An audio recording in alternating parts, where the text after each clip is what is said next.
Hello, je vous retrouve enfin pour un nouveau vlog après quelques semaines à avoir déserté YouTube. Surtout qu'il y a énormément de choses qui se sont passées dans ma vie. Si vous me suivez sur Instagram, vous le savez, notamment j'ai déménagé. Donc je suis enfin dans mon chez-moi à moi. Ça se voit d'ailleurs, hein, il y a encore des cartons, plein de choses à ranger, pas mal de travaux à faire. Mais voilà, je suis enfin là et ça a été des semaines hyper intense, tant émotionnellement que physiquement, mais là je me sens prête à reprendre les devants, je me sens nourrie d'une nouvelle énergie en fait, et j'ai vraiment envie de vous la transmettre. Et du coup voilà, j'ai fait plein de lives sur Instagram, là je reprends la caméra, j'ai plein de nouvelles idées, donc je sens que ces prochaines semaines, ces prochains mois, ça va vraiment dépoter. Comme tous les jours, je commence la journée avec mon petit café, une bonne polaire parce qu'il fait encore un peu frisqué dehors, et là j'ai ma chambre qui est en train d'aérer, donc j'ai l'air qui circule. En soi ça fait du bien, néanmoins il fait encore un peu froid. Et je bois mon café devant mes emails, ce qui est pas forcément hyper recommandé, mais néanmoins je viens de tomber sur un email qui est par contre très intéressant et dont la thématique fait particulièrement écho à ce que je rencontre actuellement. Donc c'est un email d'une coach américaine, et en fait elle parle de l'importance de laisser son esprit vagabonder. Et c'est exactement ce que je me suis autorisée enfin à faire ces dernières semaines. Et en fait j'ai été un peu forcée avec le déménagement, les travaux, l'organisation de tout ça, etc. Et du coup forcément j'ai dû mettre un peu mon activité en pause. J'avais toujours mon coaching de groupe parce que voilà, mes coachées je donne tout pour elles, donc c'était hors de question que j'arrête ça. Donc le coaching continuait normalement. Néanmoins, sur mes réseaux sociaux, sur le podcast, sur Instagram et compagnie, eh bien, j'ai grandement diminué mon activité et j'ai senti que ça m'a fait du bien. Honnêtement, ça m'a fait peur. Vraiment, ça peut paraître tout con à dire et presque un peu bizarre, mais ça m'a fait peur de réduire le rythme, d'être moins présente parce que j'avais forcément cette idée que peut-être les gens allaient m'oublier, que j'allais disparaître, qui serait plus là quand je reviendrai, ou que ça allait changer, que notre lien allait se disperser. Et en fait pas du tout. Et en fait c'est simplement que on a tous des énergies qui varient, qui fluctuent. On est des êtres humains, on est des êtres cycliques, et c'est hyper important de l'accepter d'une part, de l'accueillir et de ne pas lutter contre ça. Parce qu'on a tous des moments de vie où on a envie de s'ouvrir aux autres, de créer plein de trucs, de parler, d'échanger, de faire des projets à tort et à travers. Et on a d'autres moments de vie, alors où soit comme moi c'est un peu, on n'a pas le choix, soit c'est juste vraiment une énergie qui est différente, qui nous traverse, et on a plus besoin de temps pour soi, d'introspection, de lenteur, peut-être de regarder des séries plutôt que de s'abreuver juste de bouquins hyper complexes de dev perso ou de je sais pas quoi. Et c'est ok. On a vraiment besoin de laisser son esprit vagabonder, penser à autre chose, arrêter de se mettre la pression aussi, parce que c'est nous-mêmes qui nous mettons la pression. Enfin, je sais pas toi, hein, mais personnellement je sais que c'est moi qui me mettais cette pression immense pour toujours être là, toujours produire, toujours être disponible pour les autres, jusqu'à parfois ne plus être disponible pour moi. Et là ces dernières semaines, ce changement de vie, je sens que ça me fait un bien fou, et que notamment mon esprit a beaucoup plus d'idées, et il est beaucoup plus ouvert. Il y a un champ des possibles qui s'est encore agrandi, parce que j'ai déjà travaillé sur énormément de mes croyances, mais on en a tous toujours encore. Donc là vraiment ça m'a permis de faire un vrai travail d'introspection aussi, et de revenir avec cette nouvelle énergie dont je te parlais il y a quelques instants, et ça fait un bien fou. Donc je t'invite toi aussi, si tu es entrepreneur, si tu as envie de te lancer, à arrêter de culpabiliser, à arrêter de vouloir être dans la productivité, et vraiment comprendre que le fait de laisser ton esprit partir, le fait d'aller faire des balades, de faire du yoga, de prendre du temps pour toi, de regarder des séries sur Netflix, ça a tout autant d'impact positif sur ton entreprise, sur ton projet, que d'être penché sur ton ordinateur à faire des tableaux de comptabilité, ou à chercher des hacks de je sais pas quoi. Enfin, non, au bout d'un moment ça sert à rien. Le plus important c'est toi et ton état d'esprit.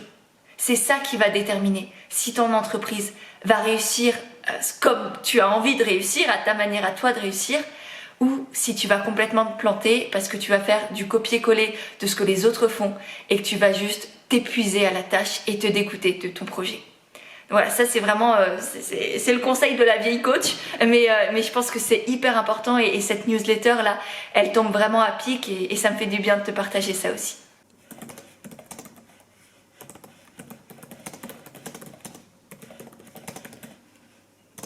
Je viens de préparer le questionnaire de fin de coaching de groupe pour toutes les participantes parce que c'est hyper important pour moi d'avoir leur retour, de savoir ce qu'elles ont apprécié, ce qui pourrait être amélioré, voilà, pour continuer d'améliorer le coaching. Et je viens de voir sur notre groupe privé qu'il y a 2 de mes anciennes coachées, du coup, enfin ça fait bizarre hein, d'ailleurs pour moi de dire ancienne coachée parce que ça fait à peine 1 semaine, 10 jours là qu'on s'est quitté et on a vécu tellement de choses tellement forte que voilà, ça me fait un peu étrange. J'ai encore l'impression d'avoir tellement de liens et de choses à partager avec elle que voilà, ça me fait bizarre et c'est toujours un sentiment à la fois de fierté, de soulagement, de sérénité pour elles, de les laisser déployer leurs ailes parce que je sais qu'aujourd'hui elles ont tout pour réussir à développer leurs activités, elles ont des projets incroyables, elles ont réussi vraiment à créer des offres qui leur ressemblent et à être alignées vraiment dans leur activité, donc je me fais pas de soucis pour elles.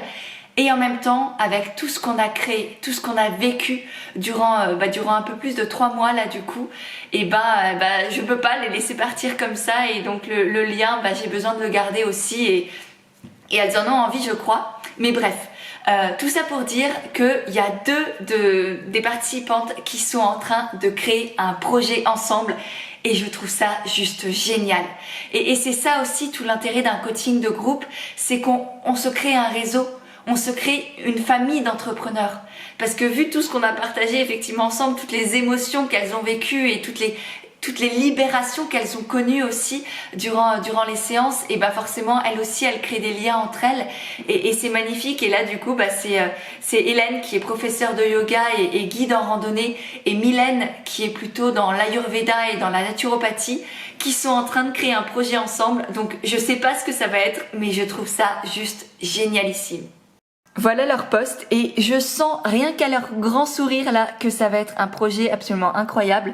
Donc elles nous font un petit spoil là, elles veulent pas nous dire ce que c'est et on a toutes énormément hâte de savoir du coup. Donc voilà, je vous tiendrai au courant et si jamais vous voulez les retrouver parce que ce sont 2 femmes vraiment incroyables, je vous mettrai les liens de leur Instagram et de leur site dans la barre d'infos. Elles sont hyper intéressantes et leur contenu valent vraiment le coup.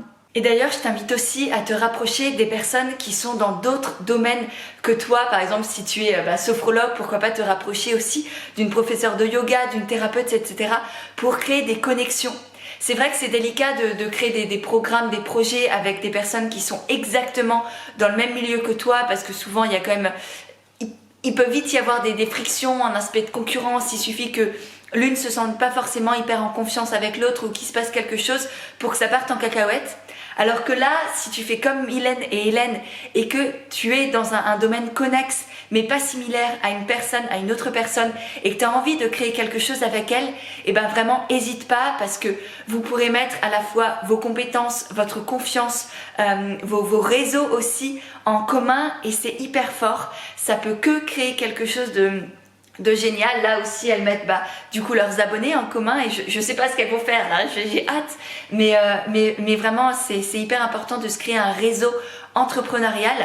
D'une part parce que ce sont des personnes qui vivent la même chose que toi, c'est important d'avoir des amis, d'avoir des proches qui te font sortir la tête de l'eau de ton entreprise on va dire, mais c'est aussi hyper important d'avoir une famille entrepreneuriale, des personnes qui ont les mêmes peurs, qui ont les mêmes doutes, qui ont les mêmes croyances, qui avancent avec toi, qui te portent, qui te poussent, avec qui tu peux échanger, discuter, dialoguer. Et c'est ça aussi d'ailleurs la force du coaching de groupe, c'est que moi je suis là pour coacher et elles sont vraiment là pour s'entraider.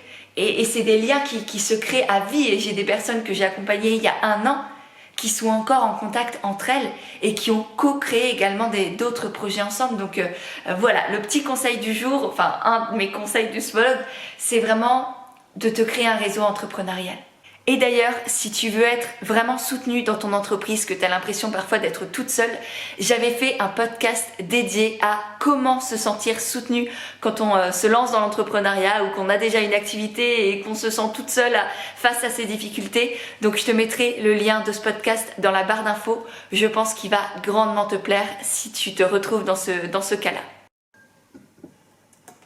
D'en parler dans ce vlog, donc cette fois je vous dis vraiment affolant en fait, c'est vrai de penser. Si je pense ça, c'est pas hasard, c'est pas anodin, c'est peut-être même mon intuition et en fait ça fait un bordel monstre parce que d'une auteure qui s'appelle Byron Katie, je sais pas si vous en avez déjà entendu parler, elle est pas très connue en France en tout cas, parce que j'ai commencé son livre a l'air incroyable.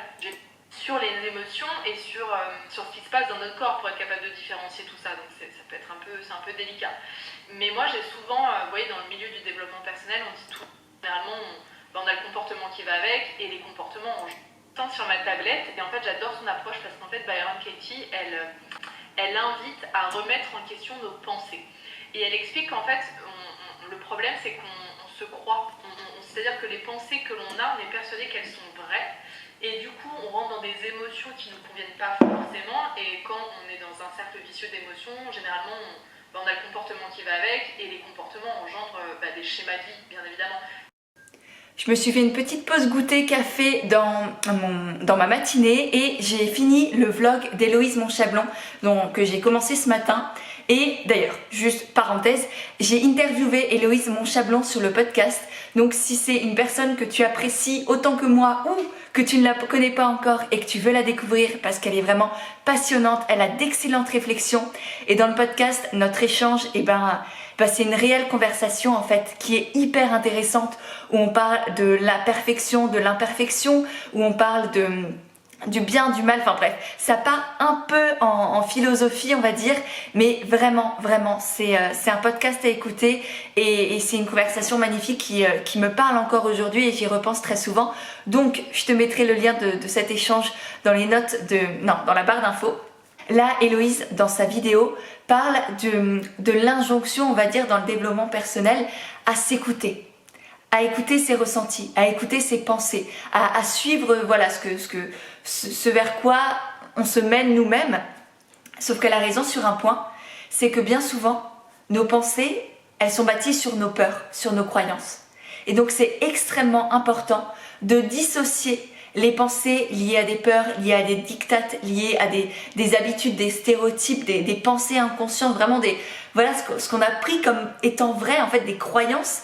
Et une croyance, c'est ça, vraiment, c'est une pensée que l'on a pris pour vrai et qui n'a rien de vrai. C'est une fausse connaissance, si vous voulez. Et du coup, c'est vraiment extrêmement important de prendre conscience de ça et de dissocier ces croyances de l'intuition, de ces réels élans de vie. Là, par exemple, je pense à cet appartement que je viens d'acheter.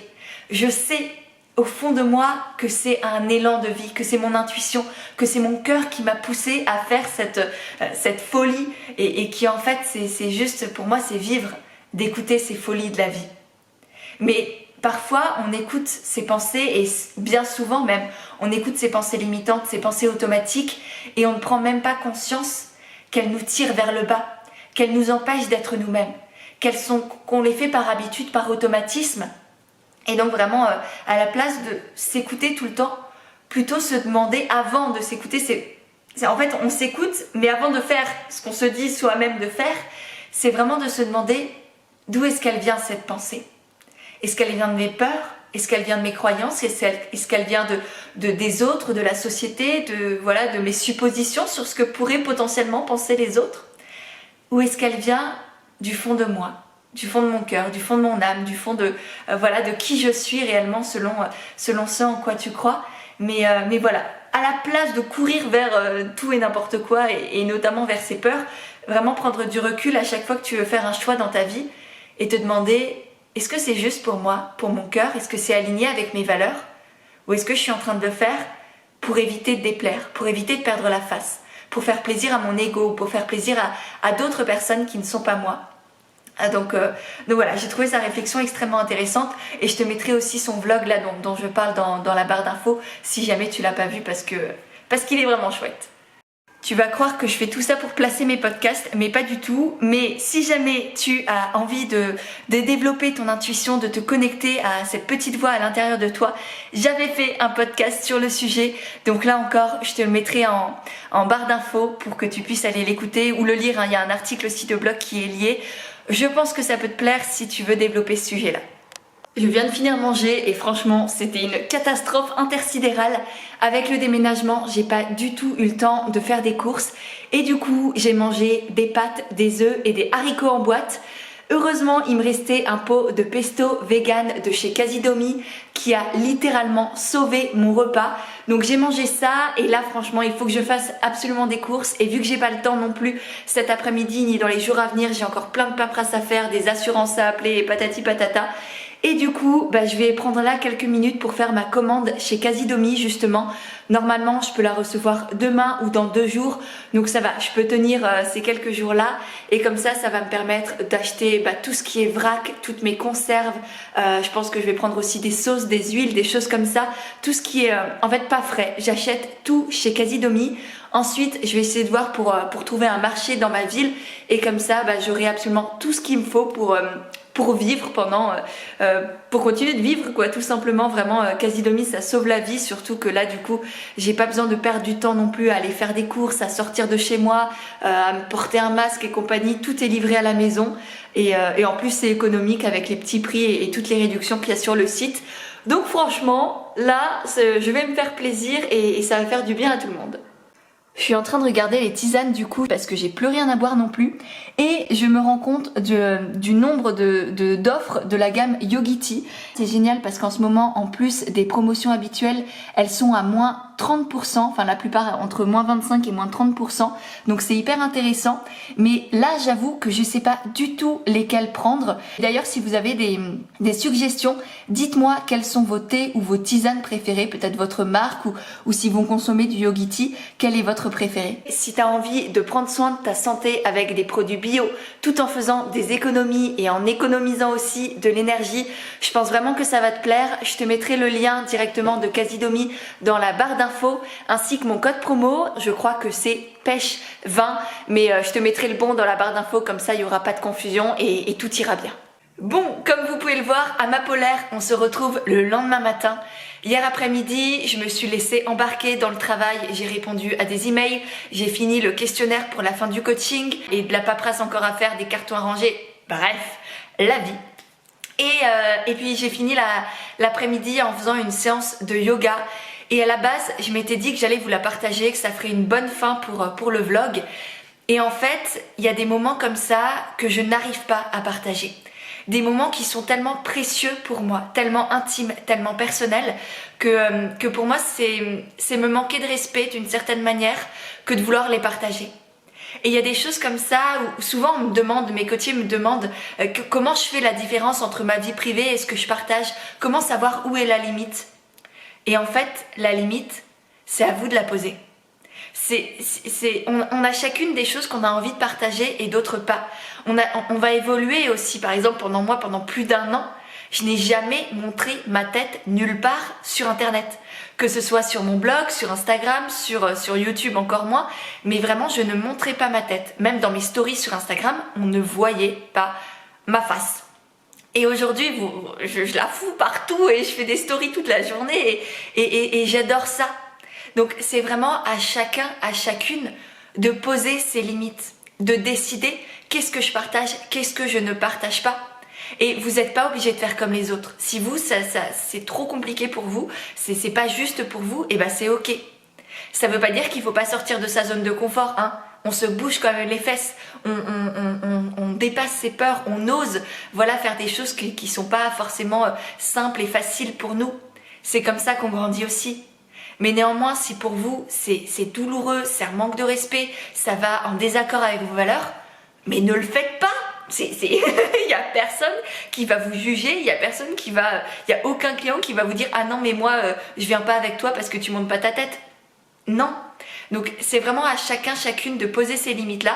Et pour revenir à mon yoga, pour moi c'est un des rares moments que je me dédie à moi, où je suis vraiment en connexion avec mon corps, avec mon esprit Et j'en ai besoin, je pense que je partage beaucoup déjà et que j'ai le droit, et même si voilà, je me donne le droit, en fait, je demande l'autorisation à personne, hein, mais voilà, pour moi j'ai décidé que ça c'était pas juste.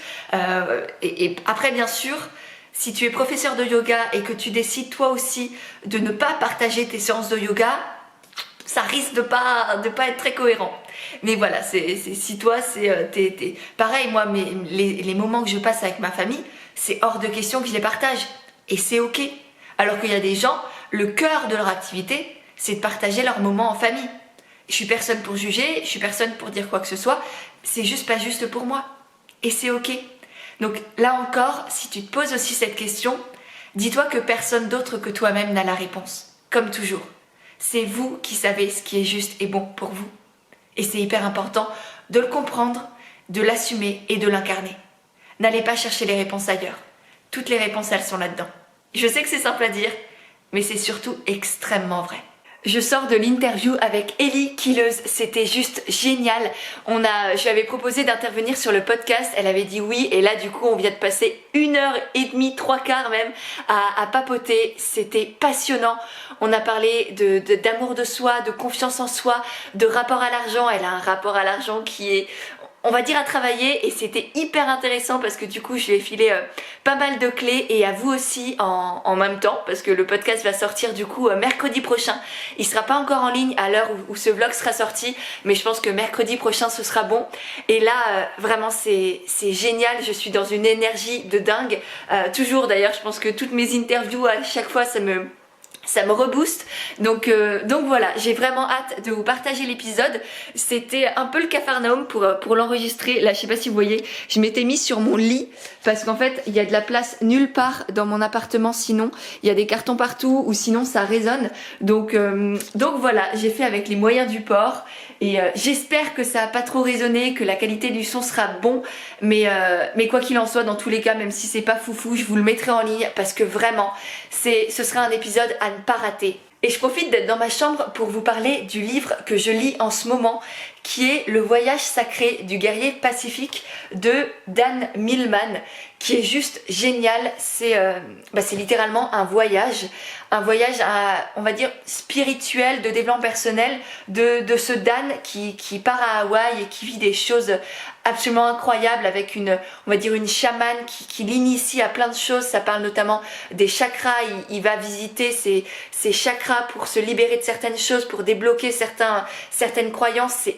hyper fort, hyper intéressant, c'est passionnant parce que du coup c'est un roman, c'est pas un livre de non-fiction, de dev perso classique, c'est vraiment un roman, et je trouve que les romans de développement personnel sont beaucoup plus puissants, beaucoup plus transformateurs et apportent plus de prise de conscience que des livres de non-fiction où l'auteur te dit fais ci, fais ça, patati patata.